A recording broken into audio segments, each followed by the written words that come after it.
Good evening. Welcome to tonight's Capital Science Evening. I'm Dick Meserve, the president of the Carnegie Institution. Tonight, the Carnegie Institution is pleased to host the 2011 Kavli Lecture. Tonight's event is being co-sponsored by the Royal Norwegian Embassy, by the Norwegian Academy of Science and Letters, and the Kavli Foundation. Before I introduce tonight's speaker, I'd like to invite Ambassador Eigler, the Ambassador of Norway, to come to the stage to say a few words. He'll then be followed by Dr. Nils Stenseth, the President of the Norwegian Academy of Science and Letters.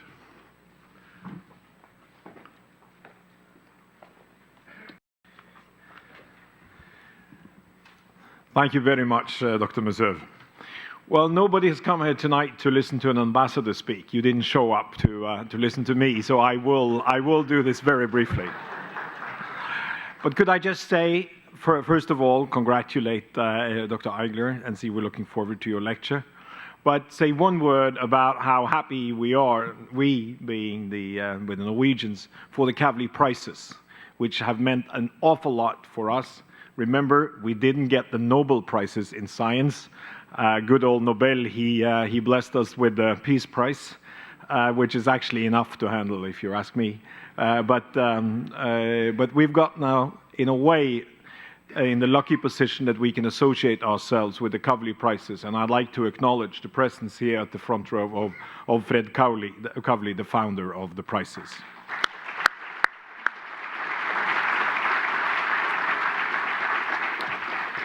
It's wonderful that such a thing came about, and the world really needs it. It draws attention to important matters, very important matters, and the subjects that was chosen was in a way exactly the holes we have in the Nobel Prizes for as we live in 2011. So thank you very much for coming. Thank you very much to Carnegie, to Dr. Meserve, for allowing us to be part of this, and I look forward to tonight's lecture.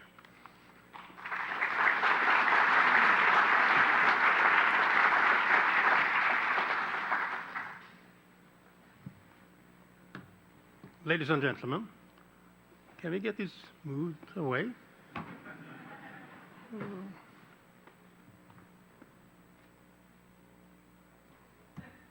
Thank you, Prize. Thank you, prize winner. I will also make this very brief, ladies and gentlemen. I'm the vice president of the Norwegian Academy of Science and Letters, that is in charge of selecting the prize winners. We are doing this through committees where we have nominations from National Academy of Science, Royal Society, Max Planck, the French Academy of Science, and the Chinese Academy of Science. As you see here on the screen, it is $1 million and a scroll and a gold medal. This is a partnership between the Norwegian Ministry of Science and Higher Education, the Kavli Foundation, and the Norwegian Academy of Science and Letters. The first prize was set of prizes was awarded in 2008. The next, that is the third in the row, in 2012, next year. The announcement will take place on the 31st of May, and the ceremony on the 4th of September. Earlier that week, September 3rd, there will be a Kavli Prize Science Forum on science and global health. And among the speakers at that science forum will be our Prime Minister, Jens Stoltenberg, Rita Kolber, and many other prominent people. But we are here to focus on the 2010 prize. And here we have all the prize winners in astrophysics, nanoscience, and neuroscience. We are focusing today on the nanoscience, and the prize winners of 2010 was Eigler and Simon, who you see here. And today we will be listening to Eigler speaking on the topic of nanoscience, and we are honored to have him here because he received this prize for his and their development of unprecedented methods to control matter and on this nanoscale. Thank you very much.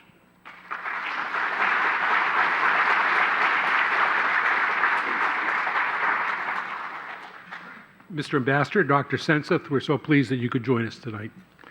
More than a century ago, Andrew Carnegie made his fortune and then spent the latter portion of his life giving it away. He sought to advance science, culture, democracy, and world peace. The Carnegie Institution, as is reflected in our name, was one of the many important philanthropic accomplishments of Mr. Carnegie. 50 years ago, Fred Kavli began turning automotive and aerospace sensors into gold. Like Andrew Carnegie, he also has decided to give most of his fortune away to advance science and humanity. Fred established the Kavli Foundation in 2000. The foundation is dedicated to the goals of advancing science for the benefit of humanity and of promoting increased public understanding and support for scientists and their work. In just over a decade, the foundation has donated $200 million to advance the fields of astrophysics, nanoscience, and neuroscience. A few weeks ago, I had the privilege of being with Fred as he received the Carnegie Medal of Philanthropy in recognition of his generosity in supporting basic scientific research at top-ranked universities around the world. As has been indicated, we are very honored that Fred is with us tonight, and I'd like to invite him to come to the stage and say a few words.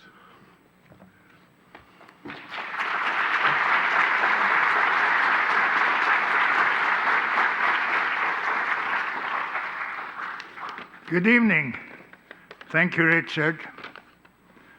Thank you for the kind words. It's always a great pleasure to come here to the Carnegie Foundation, this bastion of culture and science, and to meet so many great servants of science and society. It's only 11 years ago that I established the Kavli Foundation to support science for the long-range benefit of humanity. We now have a range of programs in support of science, including 15 institutes, 10 in the United States, 3 in Europe, and 2 in China, in physics, astrophysics, and nanoscience, and neuroscience. And next year will be the 3rd time we award the Kavli Prizes in a ceremony in Oslo in partnership with the Norwegian Academy of Science and Letters and Norwegian Ministry of Education and Research.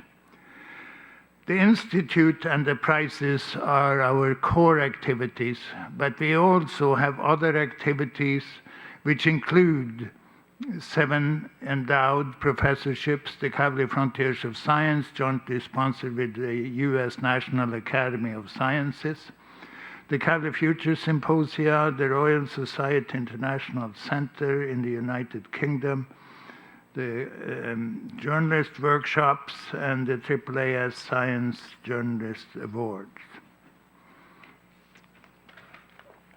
We aim to have these activities function as a synergistic organism to further the progress, support, and understanding of basic science. We have left some brochures at the table on the other side of the door as you came in, and you're welcome to learn more about the foundation. We support science because practically everything that we touch in our daily lives have been improved or developed through basic research. The progress in our longevity, health, and entire standard of living is tied closely to the fruits of science and research. Science is humanity's keys to the secrets of nature and the universe. This is such an exciting time for science, as we are on an accelerating journey to find and understand the secrets of nature. Thank you.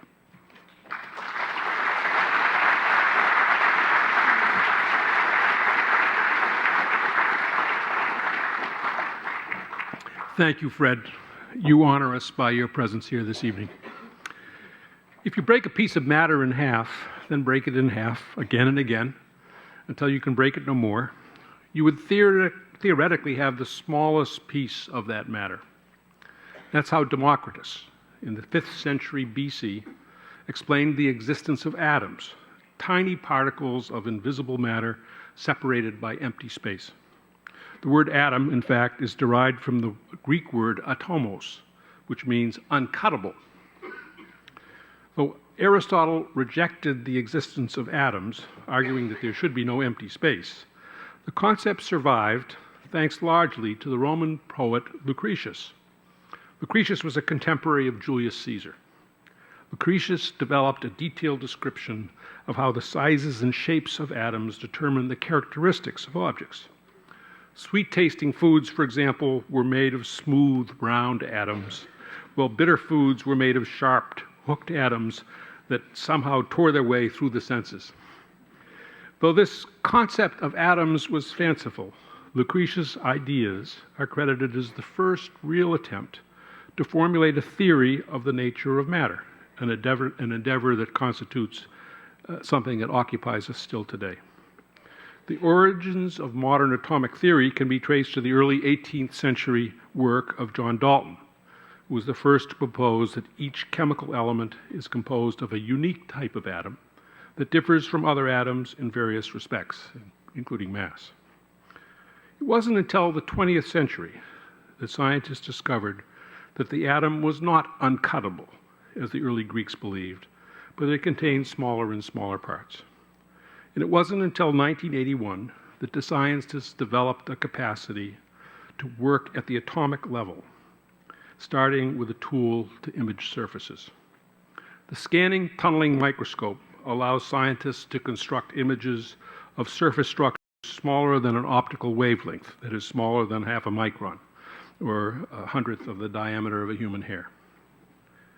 It functions by emitting electrons from a needle-like metal tip across a very thin air gap and onto a sample surface. Our guest tonight, Dr. Donald Eigler, was the first to use one of these devices to manipulate individual atoms. With a low-temperature, ultra-high vacuum scanning tunneling microscope that he himself designed and built, he picked up a single xenon atom on a metal surface and moved it to another location. He managed to do this 35 times and ultimately spelled out the letters IBM. This event, which was described in Nature in 1990 in a cover story entitled Writing with Atoms, is such a landmark in nanotechnology that has been compared to the Wright brothers' first flight at Kitty Hawk. Dr. Eigler joined IBM's Almaden Research Center in San Jose, California, as a staff member in 1986. He joined the center after earning his PhD at the University of California at San Diego, and then spending 2 years as a postdoctoral fellow at Bell Laboratories. After 7 years at IBM, he was named an IBM Fellow, the company's highest technical honor, in 1993. He left the company in 2011.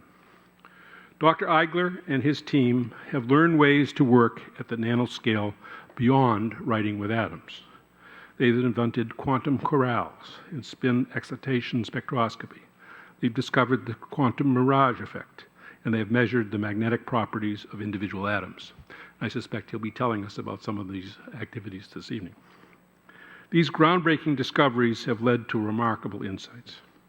As a result, Dr. Eigler has received numerous awards, including the Davison-Germer Prize of the American Physical Society, the Danny Heinemann Prize of the Gottingen Academy of Sciences, and the Newcomb-Cleveland Prize of the American Association for the Advancement of Science.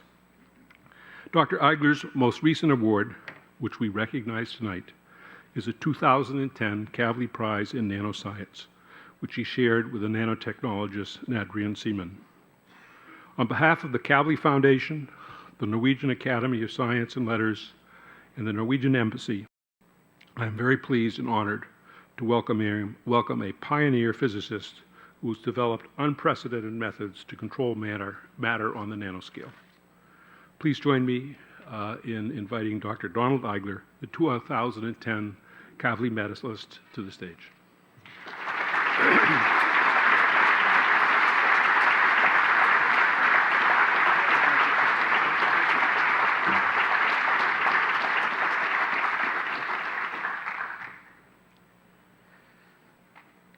to tell you, I was getting a little bit concerned that Dr. Meserve was doing such a marvelous job of introducing me that I would have nothing left to talk about.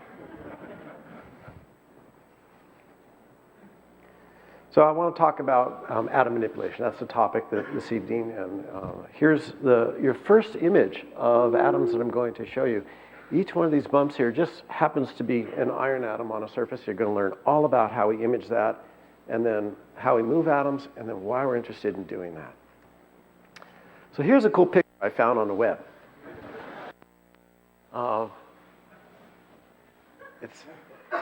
I saw this picture, I said, I have to work that into my talk somehow.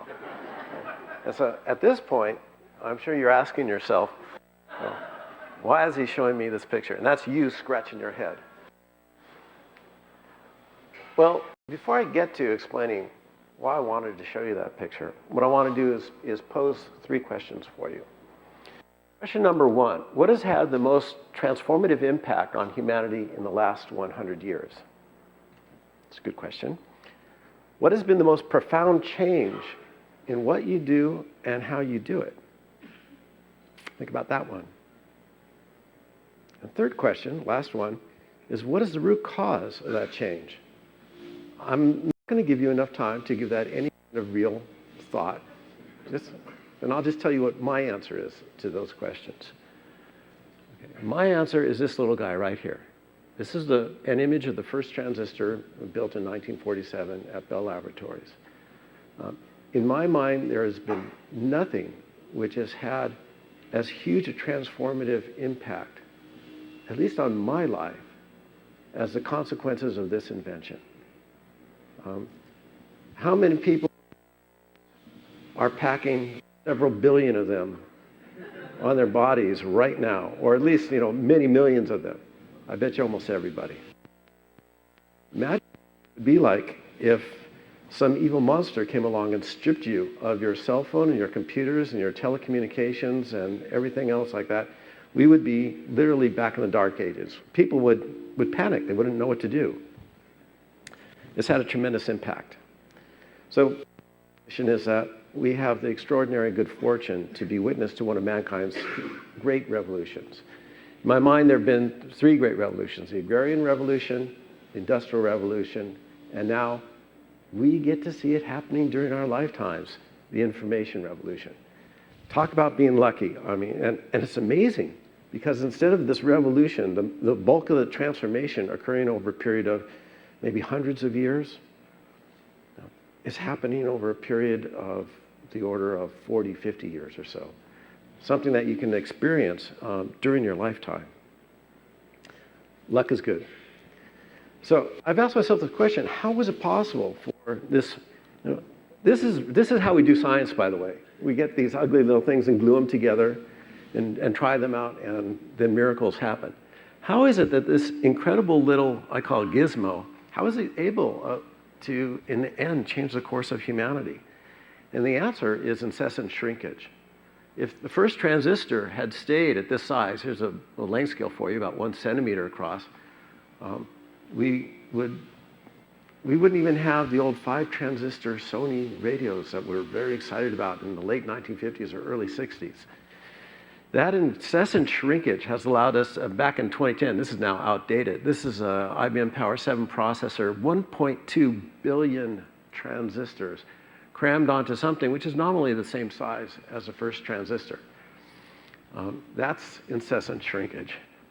Right? And it is this shrinkage which has allowed us to dramatically revolutionize so many of the things that we do as humans and how we do them, right? How we communicate with one another, who we communicate to. Never mind everything else. Never mind the projector that's projecting this, my laptop, and that kind of stuff. So what's the connection between this little chap over here and this computer chip over here? And the connection is that this image here, in my mind, embodies the very concept and the spirit of building structures and exploring what they can do. And it's building these structures here that not built quite the same way that you build these blocks over here, which has enabled this great revolution. So I'd like to just point out it's really useful and a lot of fun to build things, to put things where you want them to go. The fundamental process that this child used to build this tower of blocks. We can ask the question, how far can we take this incessant shrinkage stuff? And we know the answer to that. The answer is atoms. Atoms are going to be our smallest building blocks, at least in the conceivable future. We do have access to the parts of atoms, the so-called subatomic parts, to the nucleus and stuff inside the nucleus, but we have a concept about how we could arrange things, and we are quite confident, even if we put them in some places, they wouldn't be stable. Right? So these are going to be our smallest building blocks for a long time, and the result is if we shrink down to building things at the atomic scale, what had been about this big is going to be about 1/10,000th the area that it had been when using today's state-of-the-art technology. We still have a long ways to go. Let's think about that number, 10,000. Suppose you had a cell phone that, using the same amount of power, had about 10,000 times the horsepower, the compute power. What could it do? Suppose instead that you just took something like the chip in your cell phone and shrunk it down to about 10,000ths of its size. Where could it accomplish by being there? I don't have good answers to these questions. I just like the questions. I want you to maybe ask those questions of yourself sometime. It's fun to ponder. So tonight's topic is how we see and build things at the atomic scale. And it was just such a wonderful introduction that I had today, because it meant that I could just zip through some of my first slides. So let's talk about atoms, the smallest building blocks. And of course, I'm going to have to go back to the beginning, to our good friend Democritus right over here. Oh, by the way, I don't have as good an image. It's actually claimed that Democritus was not the first guy to think of atoms, that it was his teacher, Leucippus, who supposedly did this. But the problem was that, this is a joke for all the physicists in the crowd, if there's one, maybe. The joke is that Leucippus did not publish in Physical Review letters. Whereas Democritus actually lived quite a long time, as you can see, and he wrote profusely, a lesson to us all, something I'm really bad at. What do we know about him? He's widely credited with proposing the concept of atoms as the smallest building blocks of nature. He was a geometer, a mathematician, a philosopher, and amazingly, it is passed down to us through all those years that he was a happy guy. Right? And in the end, maybe this was the most fundamental important thing. Maybe he would just never have managed all the rest of that if he wasn't a happy guy. He is credited with the following quote: "In reality, there are only atoms and void." And that's all there was at that time. Now, things have advanced some since 380 before the Common Era. And so we have to update Democritus' statement here, which we can do by saying, in reality, there are only quarks, leptons, gauge bosons, and the void, and possibly dark matter and dark energy. Right. Now, those are topics for another Carnegie Institution lecture. I'm not going to talk about the quarks, leptons, gauge bosons, and void tonight. We'll stick with atoms. All right. It's really useful to be able to see where things are. So how do we see atoms? Let's delve into the history of microscopy. The history of microscopy is perhaps not what you think. I brought along one of the first examples of a microscope right here, an image of one, which was created by Gary Larson. This cartoon is very dear to me because it embodies a certain spirit that that pervaded my laboratory for many, many years. Now it's to look at the blatantly obvious and struggle to say something profound, something that we all became sort of silly and good at. Okay, the first optical microscope was invented by Robert Hooke. There is no surviving portrait, authenticated portrait of Robert Hooke.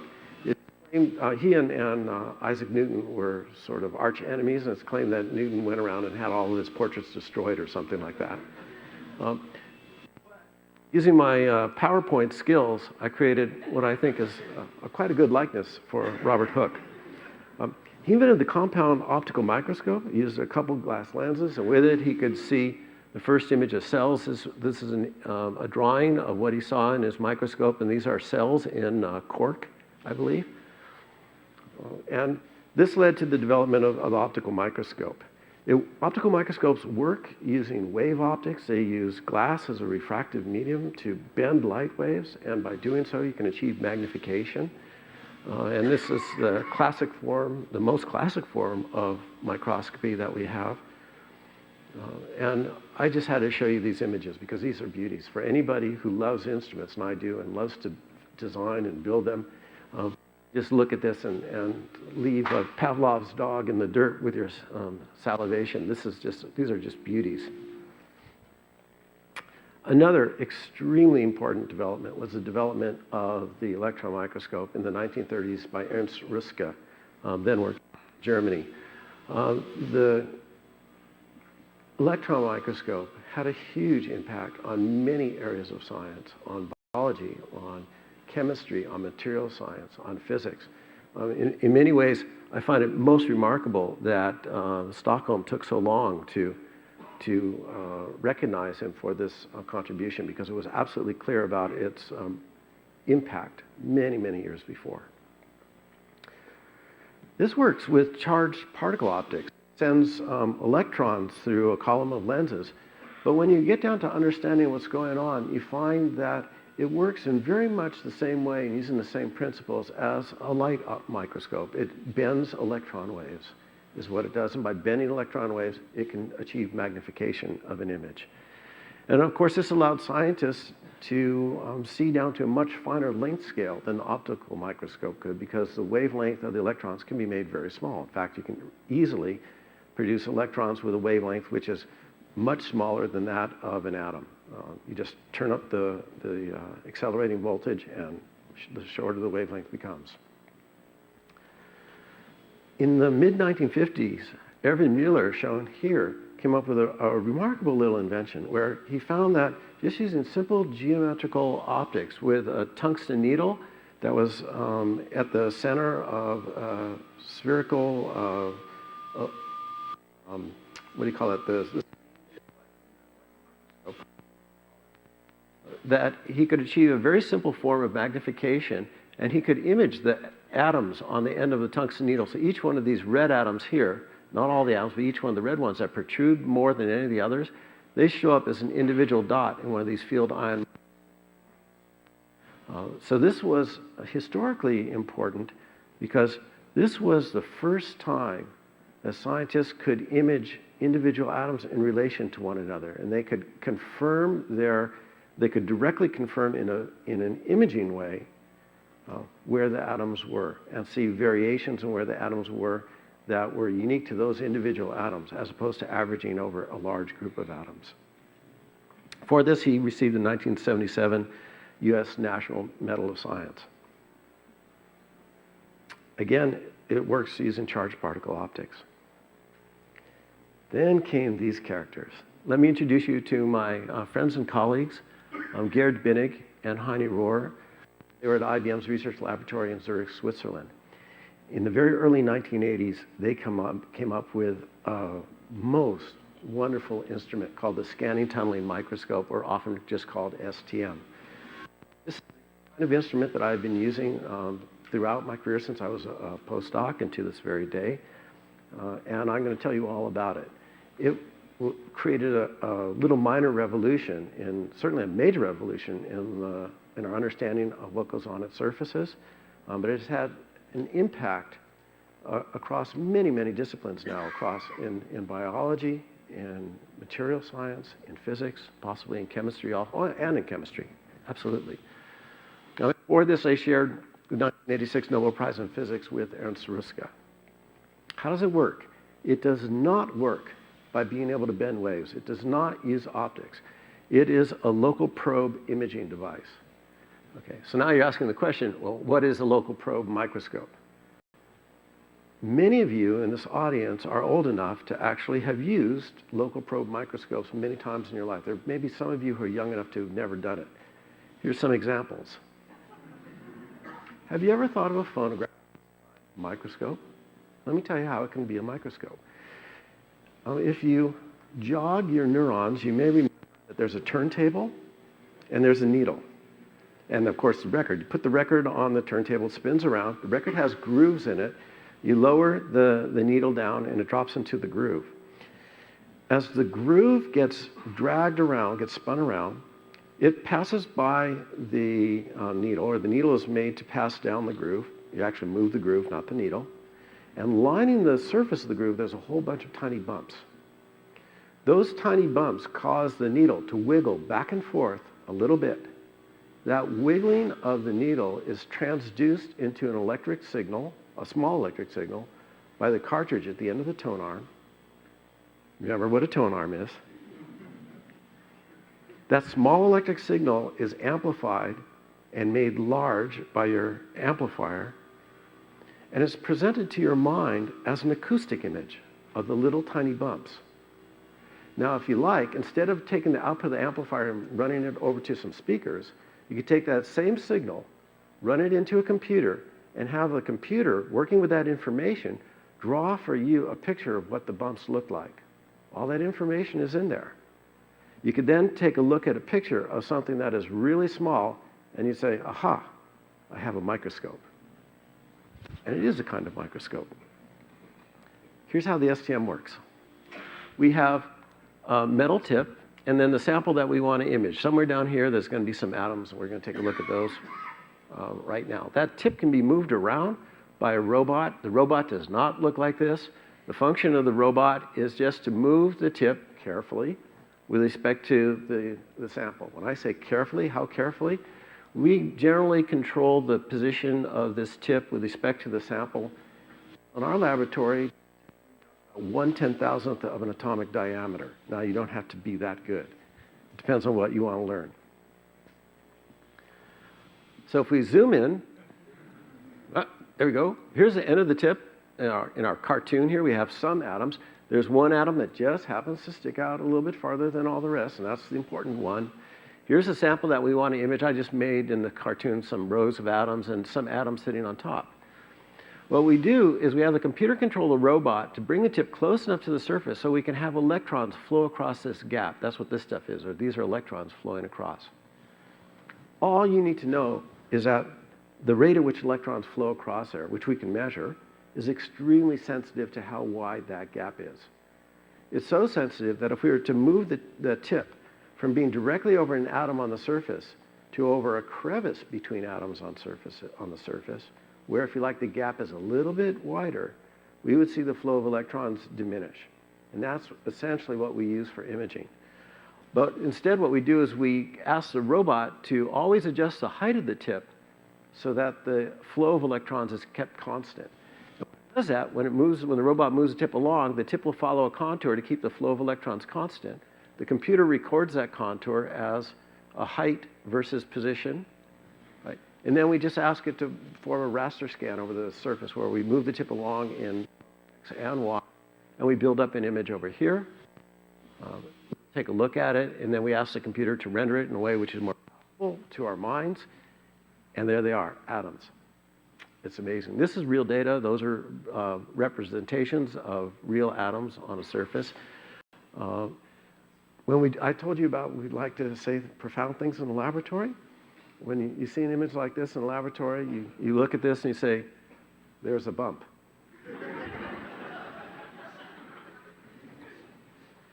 It's important. Okay, here's an image of the microscope that actually collected that data. This is an image of the tunneling microscope that I built when I first joined IBM many years ago. It operates at very low temperature. Low temperature is not essential, but it's extremely useful for allowing you to do many experiments. I can help you appreciate that for all of you who are parents, can you remember what it's like to try to get your 5-year-old dressed when that 5-year-old has had too much sugar? They're bouncing around, they're going all over the place. That's the temperature plays the equivalent role. When you turn up the temperature, when things are at room temperature, there are many atoms that are wildly moving around. Cool it down, freeze out the motion. It's just nice to have the atoms hold still for you. So this was operating at 4 degrees above absolute zero. This microscope operates in ultra-high vacuum. Why do we need the vacuum? If I had a clean, well-characterized surface that I wanted to study, and we generally want that, if I had it out here in the room, it would be covered with a layer of nitrogen and oxygen molecules from the air in about a microsecond. And I would be studying the nitrogen and the oxygen from the air instead of the surface I wanted to study. So it's in vacuum. It has to be very well vibration isolated, and it allows us to put the atoms onto the surface while it's cold. There's a little tip right there. And this is a reflection of the tip in this shiny sample right over here. It's about 1 centimeter across here. So the whole thing that you see here could very easily fit in the palm of your hand. It's not that complicated. Once you know how to build them, they're simple. High school students do this for science projects. The STM, the scanning tunneling microscope, changed our perspective of the small world, or what I like to call the small frontier. Atoms, which used to be remote, could only be seen in some of the most expensive high-resolution transmission electron microscopes, we had a very good idea about them, but we didn't have this direct imaging tool. The tunneling microscope became that direct imaging tool that was very, very powerful. Atoms became large. Here's my favorites. This is xenon. Happens to be on top of nickel 110. I had a dog named Xenon. It's large. Just look. It's huge. Okay, so how do we move atoms around? To move atoms, the way we first move them, we take advantage of a wonderful, wonderful fact. Atoms are sticky. Every day when I wake up and I find that I'm still intact, I think it's the coolest thing that atoms are sticky. It's really cool, because think of what would happen if they were not sticky. Right? The universe would just be this gas of an expanding gas of atoms. That would be it. So what we do to move an atom, one of the ways we move atoms, is we just bring the tip close enough to an atom on the surface, like this atom here, so that it begins to form a chemical bond. That's what this yellow part of the cartoon is supposed to represent. It's forming a partial chemical bond to this atom. These atoms are trying to stick to one another. But that we keep that bond weak enough so that it doesn't break the bonds to the underlying surface. So this atom is now simultaneously bound to the underlying surface and to the tip of the microscope. We then just have our robot move the tip along to some new position that drags the atom with it, and then we just pull the tip back and go back into the imaging mode. It's 25 years, 22 years since we first moved atoms. And it's amazing. It's remarkably simple, but when we do it, it's remarkably fresh. After 22 years or so in the lab working with it, and we still undergo what we call the boggle moment, or the boggle factor, where you've been building something with atoms and you just suddenly say, holy, this is cool.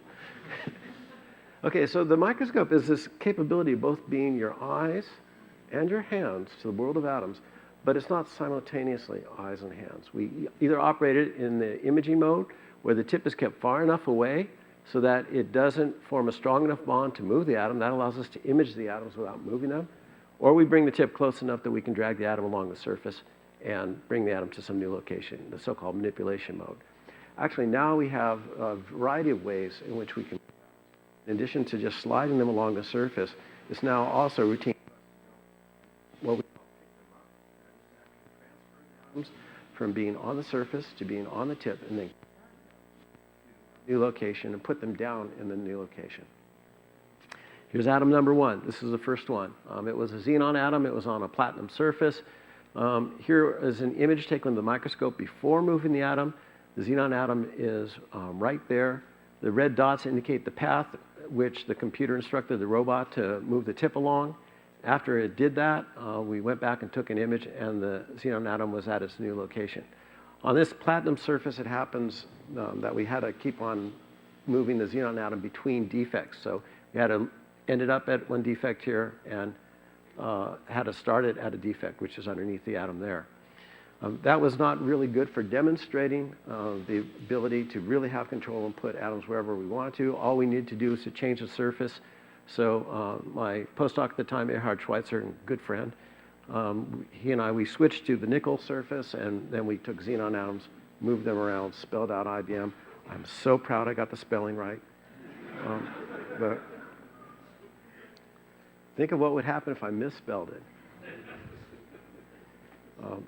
And atom manipulation was a done deal, or at least we did it in a way that was really convincing to all of our colleagues. There's a very important component of science here, which I don't want to allow to go unnoticed.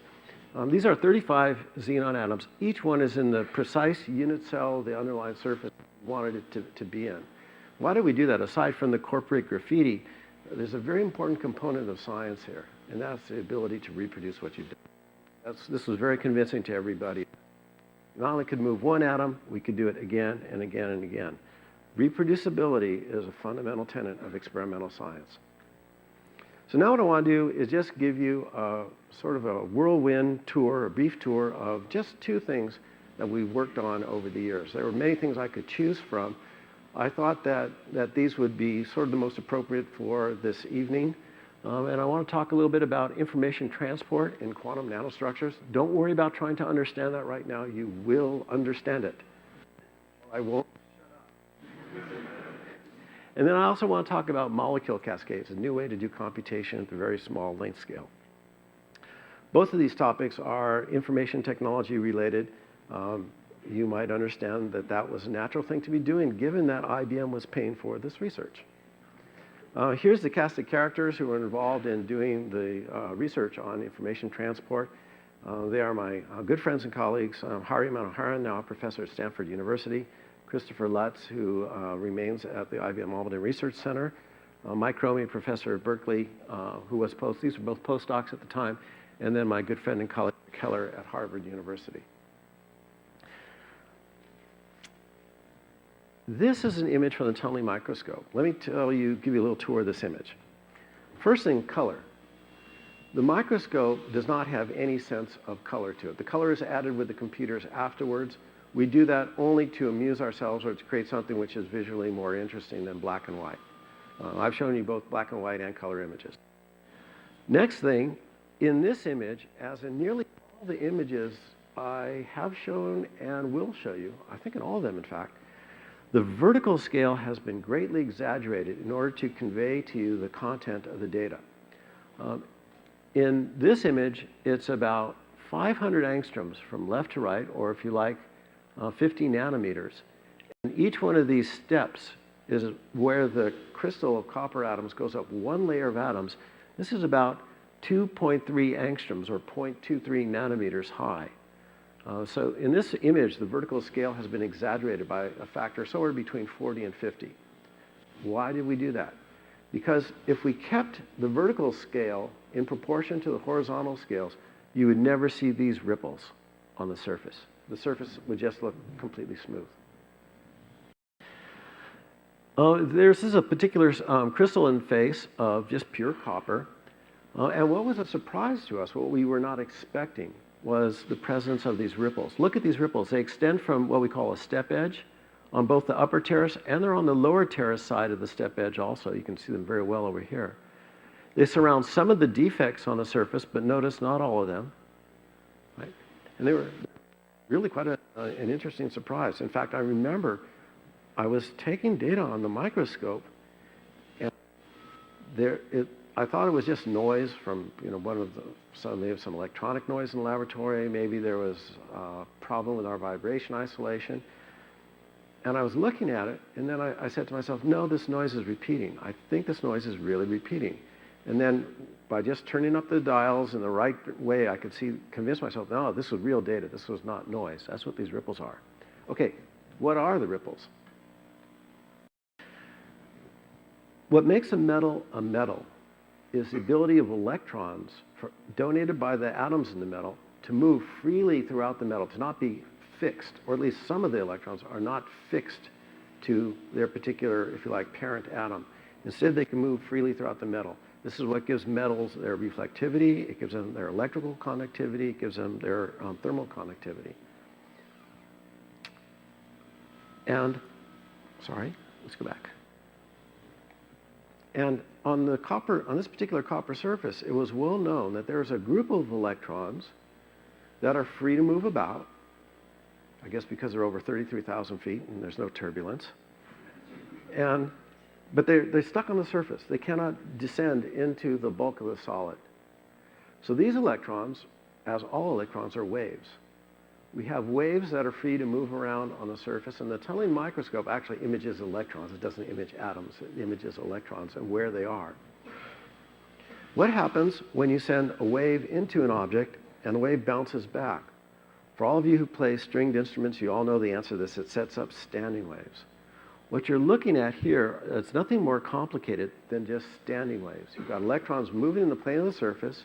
They run into the step edge. They get scattered backwards or reflected backwards by that step edge. That sets up standing waves, and there you can see them. There's a lot that you can learn by studying those standing waves and their behavior.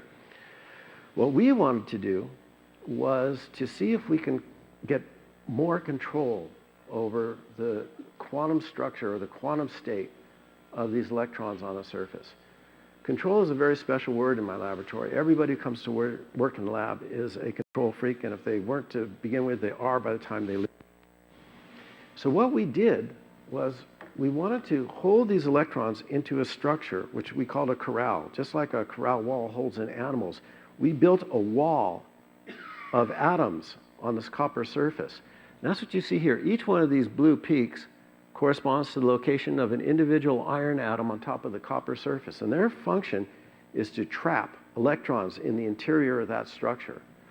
What you see here, this wave structure in here, that's the quantum waving of the electrons that are trapped in that structure. Technically, that's the density distribution. Even more precisely, that's the density distribution at the Fermi level of the copper if there's a physicist in the room. But you don't need to remember that. You will not be quizzed on that point. So this was really cool. The thing that was really cool was we now had a way of seeing what the electrons were doing and controlling what the electrons were doing. I told you we're control freaks. So Hari Manoharan and I had this idea about an experiment where we wanted to couple two atoms on the surface to one another. And the way we were going to do that was we were going to surround them with an elliptical corral and have these atoms be at the foci of that elliptical corral. Those of you who remember your geometry may remember that if you start at one focus and move to the ellipse, and then from that, and ask what is that distance to a point on the ellipse to the other focus, that distance is the same no matter where on the ellipse you go. I think here in Washington, in the Capitol, there's some place where there's an ellipsoid overhead, and you can, if you have two people at the two foci, then you can hear one another speak perfectly. And that's because the sound waves are getting reflected all in phase. They have to travel the same distance to go from one speaker to the other, no matter where off the ellipsoid they reflect. We were trying to do this. So this is an ellipse. This happens to be cobalt atoms on this surface. And here's a cobalt atom that we put at the center. But before we put this cobalt here, not the center, sorry, at the left focus, before we did this, we measured what the electrons were doing in here. Then we put this atom here, and then we measured how the electrons in here changed what they were doing due to the presence of this atom. This green map over here is just a map of how the electrons changed what they were doing. The fact that there's a big change at the site of this atom was no surprise to us. What came as a surprise was that there was this big change over here at this focus, which is empty. We were not expecting that. And in fact, the change is something very special in the electronic structure, which is inappropriate for tonight. And in the end, we began to understand this just in the form of understanding what happens with classical waves inside of a resonator. It's called the quantum mirage effect. But now let me show you what this leads to. This is a way to transport information. Now, moving information around is hugely important in our world. When we talk to one another, we're moving information back and forth. We transmit it using sound waves. When I look at you and you look at me, The photons that bounce off of me go into your eye so you can see me and vice versa. That's information moving back and forth. Moving information around inside of our computer chips is a hugely important thing to do. Information transport is one of the fundamental things that you really want to be able to achieve in order to design working computer circuits. Okay, so the way I can illustrate that with this top-down image of an elliptical corral is we can imagine that if there's no atom over here at the left focus, we can say that there's a 0 on the input side, and if there's no mirage, this is where the mirage would be, and there's none here, corresponding to that position, the right focus, we can call that a 0 on the output side. So here we're transmitting the fact that there's no atom here to a location over here, and we can determine it in the mirage map. Here I put an atom at the left focus, and here's the map of the mirage. Here's the big change where this atom is. That's just what we expect. And then here's the other big change, the mirage over on the other side. And by putting the atom here, I now have a discernible signal over there. So I've sent information from here to there. Another way to say that is if I just look over here, I can tell you whether or not there's an atom there. Information. Here's transporting two channels of information in a solid right through one another. Let's just walk our way through it very quick. This is a set of crossed ellipses, very carefully designed by Chris Letts, who is a quantum mechanic. He builds quantum states. And so here's our truth table. LR stands for the left-right channel. UD stands for the up-down channel. There are no atoms on the inputs to left or right. There are no mirages, so this is what our truth table looks like. Here we have an atom in the left-right input channel. Here's the mirage at this point here, so there's our logical 1 over there. Similarly, here we have the atom, here we have the mirage, so now we have 1 1s, and here we have the 2 atoms and the 2 mirages. What's really interesting about this is that if we could harness this, we could dramatically change the economics of building chips. Why? If you look at how a chip is built, there's an awful lot of information that has to be moved around. The information is moved around using wires on the chip. Because there's so much information to move around, and because wires cannot touch one another, if they do, they short out and they don't carry independent channels of information, we have maybe 8, 9, 10 layers of wires all passing over the silicon transistors. They're built above the silicon transistors and built at quite a bit of complexity and cost. Why?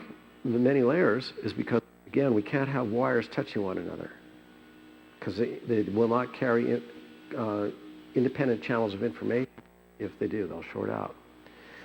This demonstrates a way to send 2 channels of information in a solid directly through one another.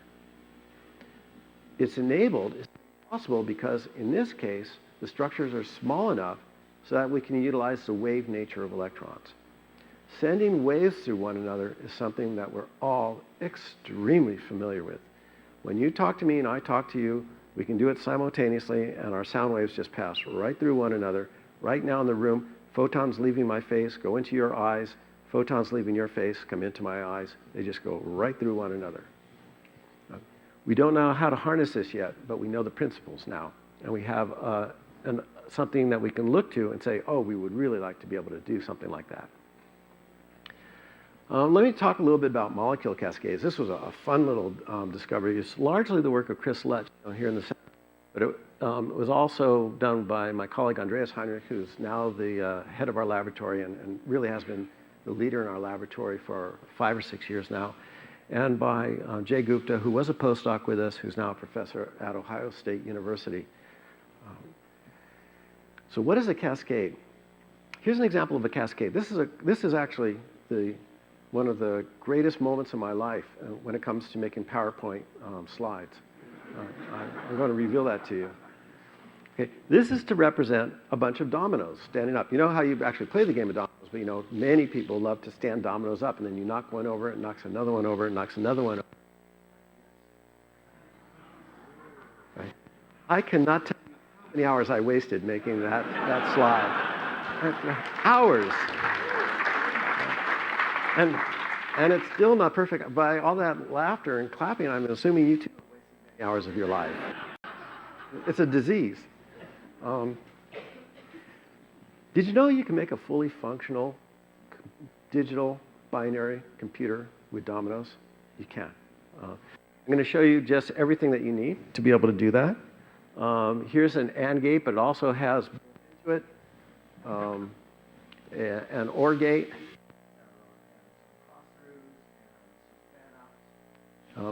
If taking these various components that you see here, you can build a standard von Neumann binary computer that can do the one-time calculation of an arbitrary Boolean function. If you're, that is, provided you present the data in both its true and complemented forms. So Chris happened to be working in a laboratory and discovered that he could arrange carbon monoxide molecules on a surface in a way where they began to act in a way which is entirely analogous to a set of dominoes. And that is, he could put them in a configuration that's called metastable. They would hold their configuration. Then he would come along with the tip of the microscope and move just one. And that would cause a subsequent one to move to the next position. And that would cause a subsequent one to move to another position, and on and on and on. He had a cascade of motions of carbon monoxide molecules. He then learned how to take these cascades and bring them together to perform the logical operations and and or. He learned how to pass channels of information through one another and how to split a single cascade into multiple cascades. Let me just show you the endpoint that we got to. Here is a real computer circuit. Not that there was a real computer, but it does exactly what a real computer circuit does. It's called a 3-input sorter. This is an image from the tunneling microscope. It is an image of 541 carbon monoxide molecules, each meticulously placed in the cell of the upper surface it to be. You can't see all 541 here. I think they show up in a cartoon later on. There are 3 places for, we call them inputs, over here, A, B, and C. And then over here on the right side, there are 3 places for outputs. Output 1, which is the logical AND of the 3 inputs. Output 2, which is the majority logic output, and output 3, which is the logical OR of the 3 inputs. This circuit really works. It really functions. Its outstanding feature is its size. To give you an idea about that, it's about 50,000 times smaller in area per computation as state-of-the-art CMOS technology, the stuff that we manufacture today. Again, think of what would happen. What could you do if your laptop had 50,000 times the horsepower? Also, it burns about 50,000 times less power per computation. So actually, the power density is about the same. So we're not out of the woods yet. But let's be honest about this. This required placing 541 individual molecules in the right location. It required low temperatures, ultra-high vacuum, a scanning tunneling microscope, a laboratory full of equipment. It does a calculation only once, and then when you're done, you have to reset it by putting the molecules back in place. And so I want you to go home tonight feeling confident that IBM is not. That's something, but it has inspired our research, and we and scientists around the world are following this inspiration, trying to extend these concepts, doing the calculation not by having molecules move from place to place, but having electrons change the orientation of their magnetic moment without even moving the electrons from place to place. That could be immersed in a solid, and that works. Here's my big picture. 2 examples. Here's the cross ellipses showing multi-channel information transport. This is a schematic showing all 541 carbon monoxide molecules. I like to think of this as a land of opportunity. The nanoscale world, the world of the very small, is just full of opportunities to do the same things that we've been doing and maybe do them better. Full of opportunities to explore new things that we might be doing in the future. Much of the research that's being done exploring how we might do quantum computation in the future is being done in nanoscale structures. It's an area that is so ripe for research, and it is, for all of us in the field, it has been absolutely no surprise that Fred and the Kavli Foundation would have selected this for one of the areas of concentration of their investment in the future of humanity, as Fred likes to say. So let me finish off. Here's my idea of the status of the nanoscale frontier. The exploration has just begun. Thank you very much for your attention this evening.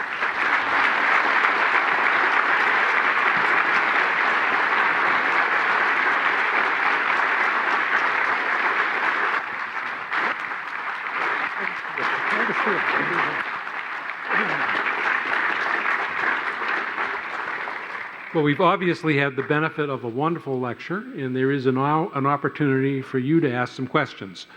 We have microphones that are in the middle of the aisle, and I'll invite any of those of you who would like to follow up on some of the matters we've discussed to come to a microphone and proceed. Please. The last microscope you showed us, you implied that it could see things or it could move things. I think you implied it couldn't do both at the same time. Is that true? And if so, what's the significance of that? If I understand your question, we don't use it in an imaging mode and a manipulation mode at the same time. That is true. There is some information that we can get out, especially when we slide atoms across the surface, which is not a direct form of imaging, but is extremely useful for us. Let me just take a moment, if I can, to tell you about that. Let me just scoot past you right here. When we're dragging that atom along the surface, it's not moving along a perfectly smooth plane. It is making and breaking bonds with the individual atoms on the surface. And the result is that the motion of that atom is not uniform with the tip. If here's the last atom on the tip, and here's the atom that I'm pulling along, what happens is the tip stretches the bond till that bond is enough, and then the atom snaps into the next cell of the surface, and then snap and snap. Every time the atom snaps, there's a fluctuation in the flow of electric current between the tip and the underlying surface. We take that, and that channel of information, we feed it into the laboratory stereo system, and we listen to that. Right? Why do we listen to that? Because we've taken an image, we want to build a precision structure like this carbon monoxide molecule thing. You've got some molecules, and you say, I need to move this molecule 5 unit cells to the right. And so you go into the manipulation mode. We actually do this with the mouse. Just click on the mouse, move the tip over the previous image to where you want the tip to be, lower it down to the surface. That's a left click. So really click and drag, literally. And then you move the mouse and you listen on the stereo system. You hear thump, thump, thump, thump, thump, stop. Those are 5 thumps. You're there where you want it to go. Click again, you're all done. Goes back into the manipulation mode. The problem is that with these local probes, your hand and your eye are fundamentally the same thing, unless you try to integrate some other imaging device with the local probe. Please. I have a simple question. When you are picking the atom, how do you know you are picking only one, not 2, not 3? Good question. Usually, we are working with atoms sitting on top of a surface. We can image the surface, and in the imaging process, convince ourselves that there's only, for instance, one atom at this particular site. We then can go and drag this atom along, and then when we're done, we take an image and we see that the atom has moved from one side to the other, but there was only one atom that moved. Remember, we can see the individual atoms, and we know how to count. And so I don't say that flippantly. It's actually important sometimes. There are sometimes when we interact with clusters of atoms when we will purposefully drag more than one atom along or pick up more than one atom at a time. Sometimes when we pick up and put down atoms, we call it the carry mode, we will put down more than just one atom because we'll drop an atom from the tip onto the surface. Usually that's inadvertent, but we can recognize it happens when it does happen, and then we go back and try to patch things up one by one. I hope that's a good answer. Just a follow-up. You say you can see the atom. I wonder can you see hydrogen atom, the proton and the electron acting? Hydrogen atoms, we see the presence of the hydrogen atoms. One of the things that I did not do in my presentation, except parenthetically, was to state quite precisely what it is that the tunneling microscope measures. I think a good analogy for this audience is imagine that I had a bunch of bowling balls arranged in a lattice on the stage here in front of me.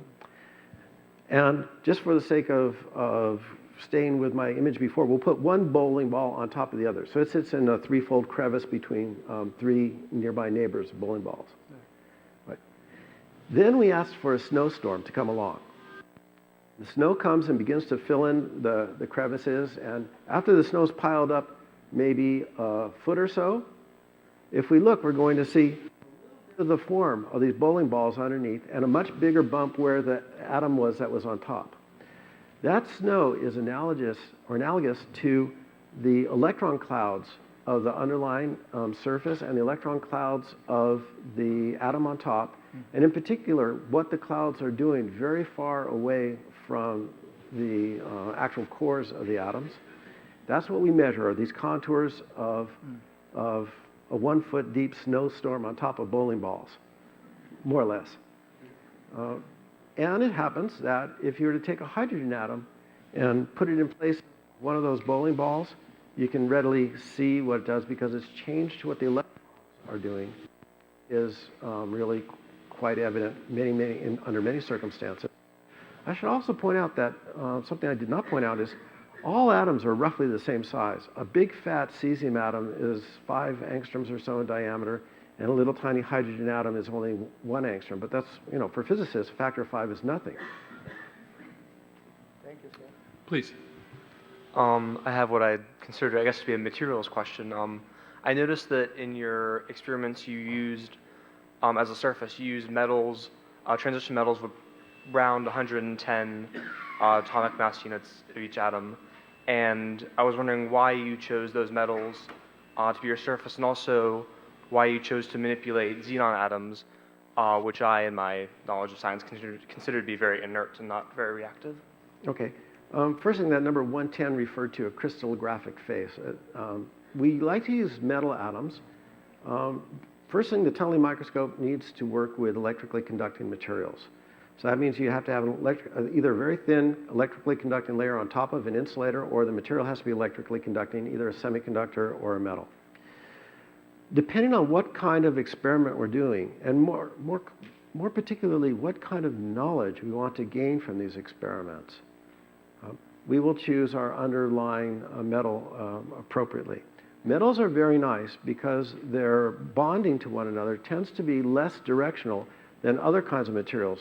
For instance, covalently bound materials like silicon or diamond are very hard and very brittle. You can cleave them because their bonds tend to be highly directional. Metals, not so. And this makes the sliding process much easier for us to work with metals that do not have highly directional bonds. Now, the other part of your question was, why did I choose xenon, if I remember your question correctly? Which gives me, that's just a perfect question because it gives me an opportunity to tell you a story. It was 1987, the spring of 1987, and my wife and I were driving home from the dog pound in Santa Cruz with the cutest little puppy in the truck with us. And the question was, what are we going to name it? And without hesitation, my wife said, let's name him Xenon. So I said, sure. Little did my wife know that xenon had been the atom which had allowed me to do the experiment that became the core piece of my PhD thesis. Right? And little did we know at the time that xenon would be the first atom that I ended up moving. I have to tell you, xenon has been very, very good to me. Right? There is no finer element in the periodic table. It has luscious 5p orbitals like you cannot imagine. It's just gorgeous, gorgeous atom. Okay, now, aside from being silly and having fun, in order to drag that atom across the surface, we need to carefully balance the strength of the bonding and how directional it is to the underlying surface against the bond to the tip. Right? It happens that xenon, you can form chemical compounds with xenon hexafluoride, you can just go out and buy, I believe. But it is a relatively inert atom. It's down at the lower end of the column of the inert gases. You're quite right about that. And so its bonding to the underlying metal is just about ideal for doing this kind of experiment. It's not too strong, not too weak, just right. Thank you. Please. Unfortunately, the last question answered what I was going to ask you about. I was going to ask you what you thought the future of graphene would be, and if you worked with it, the carbon lattice. But actually, I thought of a different question while he was, and that is, have you ever done 3D STM? You mean imaging in 3D or building in 3D, or both? Both, because everything that we're seeing is a 2D representation, essentially. That's correct. The tunneling microscope can do a kind of 3D imaging. You can have it punch down through the layer of snow and ask what is the contour of constant, let's say, snow density or snow altitude, and then move up to another layer and move that. So what you can do in those kinds of experiments is map out the spatial distribution of the underlying electrons of the material at different heights above the surface.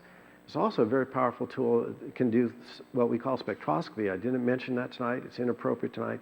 It's an extremely valuable tool. And in that case, you can measure how are the electrons at a particular point in space distributed in energy. That's the imaging part. Building structures in 3 dimensions, building vertical with respect to the surface, is a huge challenge for us. By the way, one of the things I did not mention, I want to just take a moment to mention now, is as we use the tunneling microscope today to build things at the atomic scale, it is completely inappropriate as a manufacturing tool. It's a magnificent research tool. It allows you to set up experiments which allow you to learn things you could not learn otherwise. How do you set up experiments? You put the atoms where you want them to go. Right? But can you make enough atoms go there rapidly enough to mass manufacture something? That nobody knows how to do. Okay. We'll have our final 2 questions now. You first. And then we'll turn to this gentleman. Earlier in the lecture, you mentioned that low temperature and a vacuum were, if not essential, very important for your work with the electron microscope. My question would be the molecular cascade gate that you showed us at the end. Are low temperatures and that same vacuum necessary for the operation of that, or can that operate outside of that environment? As implemented with the carbon monoxide molecules on top of the copper surface, low temperatures are absolutely essential, as is very good sample preparation and very good vacuum. As I said, IBM is not going to ship you that product, at least this week. Right? In that case, it has suggested to us an avenue of research which is being pursued in our lab and in other labs, in which the thing that is cascading could be embedded in a solid. It does not need the vacuum, and could potentially operate at room temperature or even above room temperature. So it's one of the limits of that particular structure with the carbon monoxide on the surface, that it needed low temperature and very good vacuum. Again, well, maybe not again, but I think the way to see that is, everybody starts out somewhere. Even those guys who built that transistor, they glued that thing together. Thank you. Please. I think you've already touched upon this, but what actually accounts for the shape of those bumps?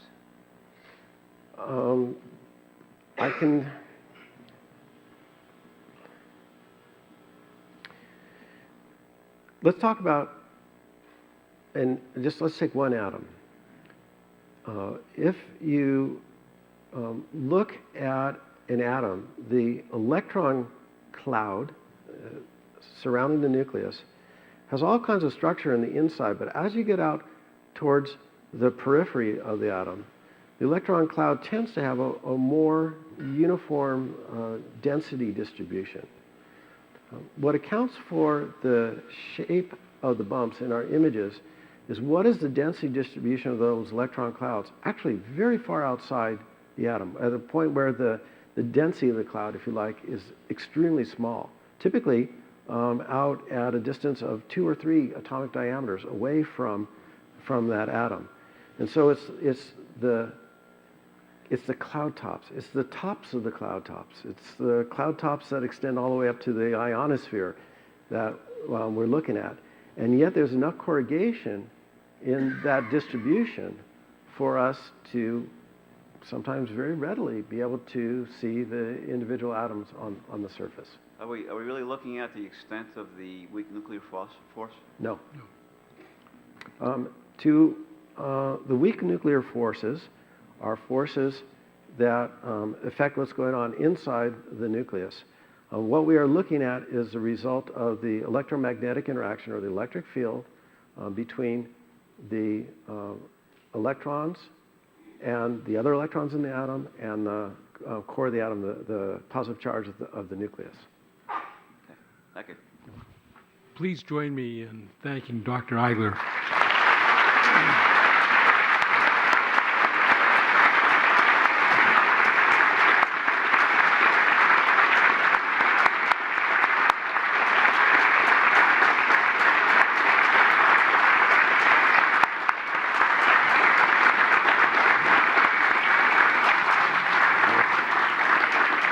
So you provided us with a fascinating evening.